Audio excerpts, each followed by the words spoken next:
Hello friends, the study topic में आप सभी का स्वागत है। आज का जो हमारा टॉपिक है इसका नाम है विश्व प्रेस स्वतंत्रता index 2022, world press freedom index 2022।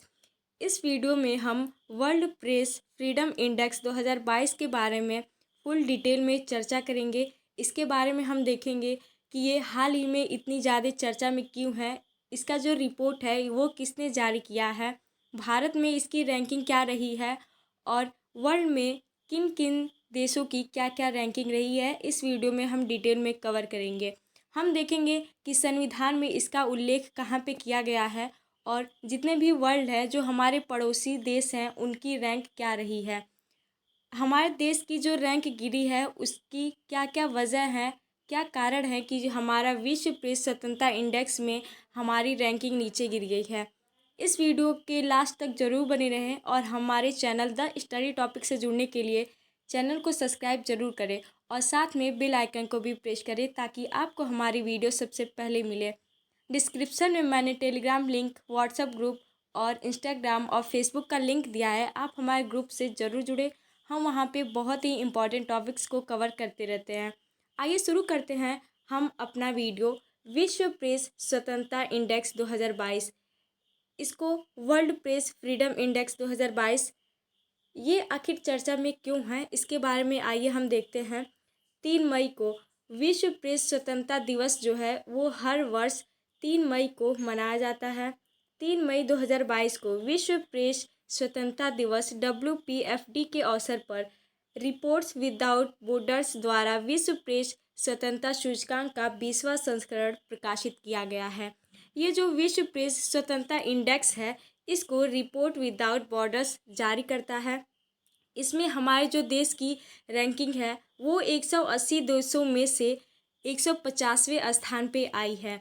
ये विश्व प्रेस स्वतंत्रता इंडेक्स में 180 देश सदस्य शामिल हैं।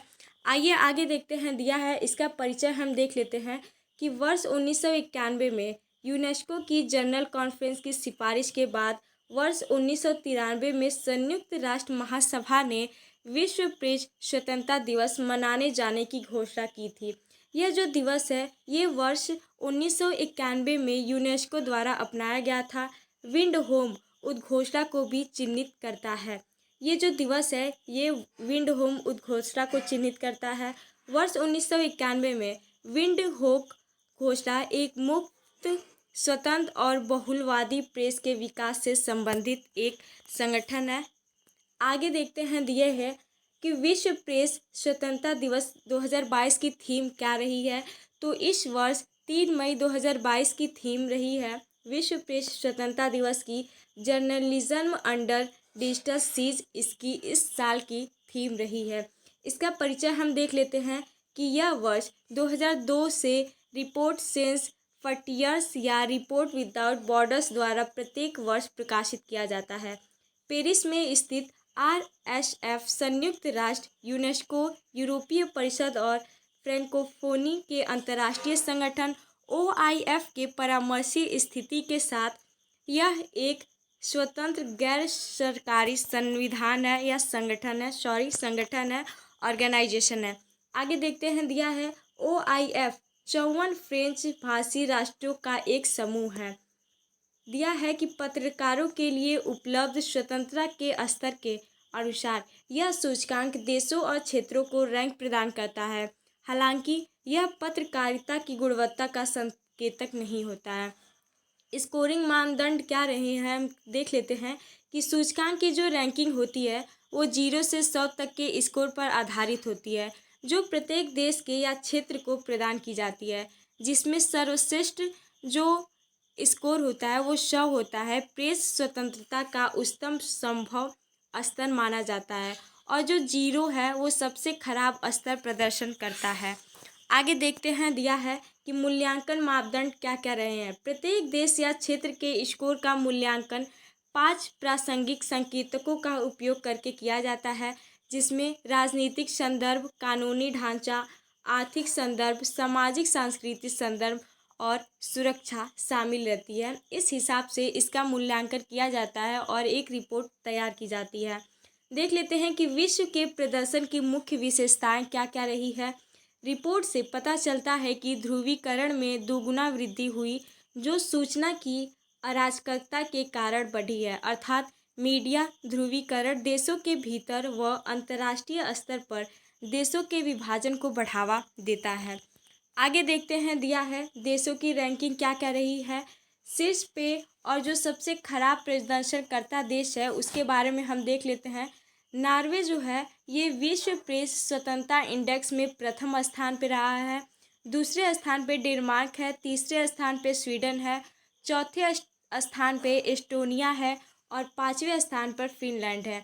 ने शीर्ष स्थानों को हासिल किया है। ये जो उत्तरी कोरिया देश है इसने 180 देशों की सूची में सबसे नीचे रहा है। मतलब जो इसका प्रदर्शन है सबसे खराब रहा है उत्तर कोरिया का। 180 देशों में से ये सबसे निचला स्थान लेके आया है। जो रूस का रैंकिंग है या उसका स्थान है 155वें स्थान पर रूस रहा है।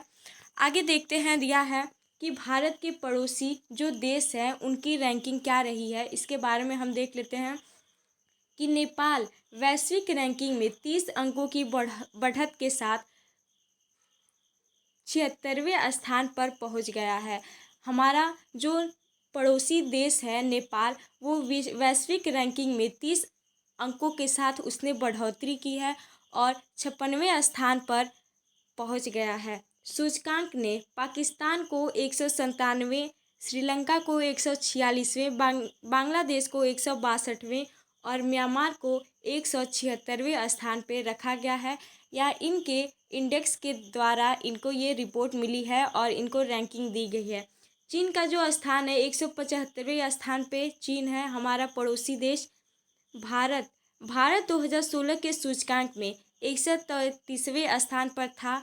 इसके बाद से उसकी रैंकिंग में लगातार गिरावट ही आई है। आगे देखते हैं, दिया है कि भारत का प्रदर्शन, इस इंडेक्स में भारत का प्रदर्शन क्या रहा है। भारत 2022 में 180 देशों में से 142वें में से 8 पायदान मतलब 8 अंकों से नीचे गिरते हुए 150वें स्थान पे आ गया है। ये हमारे इंडिया के लिए बहुत ही खराब रैंकिंग है, जो 8 स्थान जो है वो नीचे गिर चुकी है। रैंकिंग में गिरावट के पीछे का कारण है पत्रकारों के खिलाफ हिंसा और राजनीतिक रूप से पक्षपातपूर्ण मीडिया में वृद्धि होना। भारत की रैंकिंग में गिरावट के क्या क्या कारण रहे हैं हम देख लेते हैं कि सरकार का दबाव। इसमें सरकार का दबाव क्या है कि सूचकांक के अनुसार भारत में मीडिया लोकतांत्रिक रूप से प्रतिष्ठित राष्ट्रों की तुलना में तेजी से सत्तावादी और राष्ट्रीयवादी सरकारों के दबाव का सामना कर रहा है।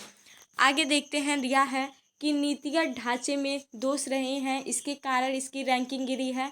यद्यपि नीतिगत ढांचे संवैधानिक रूप से सुरक्षात्मक है, यह मानहानि, राजद्रोह, न्यायालय के अवमानन और सरकार की आलोचना करने वाले पत्रकारों के खिलाफ राष्ट्रीय सुरक्षा के खतरों में डालने का आरोप लगाते हुए उन्हें राष्ट्र विरोधी करार देता है।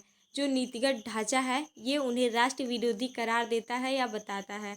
मीडिया कर्मियों के लिए भारत दुनिया का सबसे खतरनाक देश कैसे है, देख लेते हैं कि रिपोर्ट के मुताबिक भारत मीडिया कर्मियों के लिए भी दुनिया के सबसे खतरनाक देशों में से एक है। पत्रकारों को पुलिस हिंसा, राजनीतिक कार्यकर्ताओं और घात लगाकर हमला करने और आपराधिक समूहों या भ्रष्ट स्थानीय अधिकारियों द्वारा घातक प्रतिशोध सहित सभी प्रकार के शारीरिक हिंसा का सामना करना पड़ता है। आगे देखते हैं, दिया है कश्मीरी मुद्दा। कश्मीरी मुद्दे की वजह से इसमें बताया जा रहा है कि जो इंडेक्स है इंडिया का 142 से 150 हो गया है, उसमें कश्मीरी मुद्दा का क्या भूमिका रही है। तो कश्मीर में स्थित चिंताजनक बनी हुई है और पत्रकारों को अक्सर पुलिस तथा अर्धसैनिकों द्वारा परेशान किया जाता है। इसके द्वारा भी जो इंडिया की इंडेक्स है वो गिरी है। भारत में प्रेस की स्वतंत्रता, इसमें देख लेते हैं कि हमारे संविधान में जो भारत में प्रेस की स्वतंत्रता है इसका उल्लेख कहाँ पे किया गया है। संविधान में देश का सर्वोच्च कानून है। जो संविधान होता है वो किसी भी देश का सर्वोच्च कानून होता है। जो अनुच्छेद 19 के तहत हमारे संविधान में अनुच्छेद 19 के तहत भाषण और अभिव्यक्ति की स्वतंत्रता की गारंटी देता है। जो भाषण की स्वतंत्रता आदि के संबंध में कुछ अधिकारों के संरक्षण या उसकी रक्षा करने से संबंधित उल्लेख अनुच्छेद 19 के तहत मिलते हैं। आगे देखते हैं, दिया है प्रेस की स्वतंत्रता भारतीय कानूनी प्रणाली द्वारा स्पष्ट रूप से संरक्षित नहीं है, लेकिन यह संविधान के अनुच्छेद 19(1)(a) के तहत संरक्षित है, जिसके अनुसार सभी नागरिकों को भाषण और अभिव्यक्ति की स्वतंत्रता का अधिकार होगा। ये हमारे संविधान में उल्लेख किया गया है। रोमेश थापर बनाम मद्रास राज्य जो है 1950 में सर्वोच्च न्यायालय द्वारा कहा गया कि प्रेस की स्वतंत्रता सभी लोकतांत्रिक संगठनों की नींव होती है, उसका जुड़ाव होता है। हालांकि प्रेस की स्वतंत्रता भी अपने आप में पूर्ण नहीं है। अनुच्छेद 19(2) के तहत इस पर भी कुछ प्रतिबंधों को आरोपित किया गया है, जो इस प्रकार है। ये देख लेते हैं कि भारत की संप्रभुता और अखंडता, राज्य की सुरक्षा, विदेशी राज्यों के साथ मैत्रीपूर्ण संबंध, सार्वजनिक व्यवस्था, शालीनता या नैतिकता या न्यायालय की अवमानना, मानहानि, किसी अपराध के लिए उकसाना है। इसके साथ ही हमारी वीडियो खत्म होती है। ये इंडेक्स देखने के बाद ऐसा लग रहा है कि जो इंडेक्स है हमारा इंडिया का, वो पिछले सालों से 2016 से वो गिरता ही आ रहा है। इसके क्या क्या कारण है उसको भी हम डिटेल में कवर किए हैं। ऐसी वीडियो के लिए हमारे चैनल द स्टडी टॉपिक को सब्सक्राइब जरूर करें। अगर वीडियो पसंद आई हो तो वीडियो को लाइक ज़रूर करें और ज़्यादा से ज़्यादा शेयर करें, ताकि ऐसी ही वीडियो आपको हमेशा मिलती रहें। मिलते हैं एक ऐसे ही टॉपिक साथ अगले वीडियो में। Thank you, have a nice day.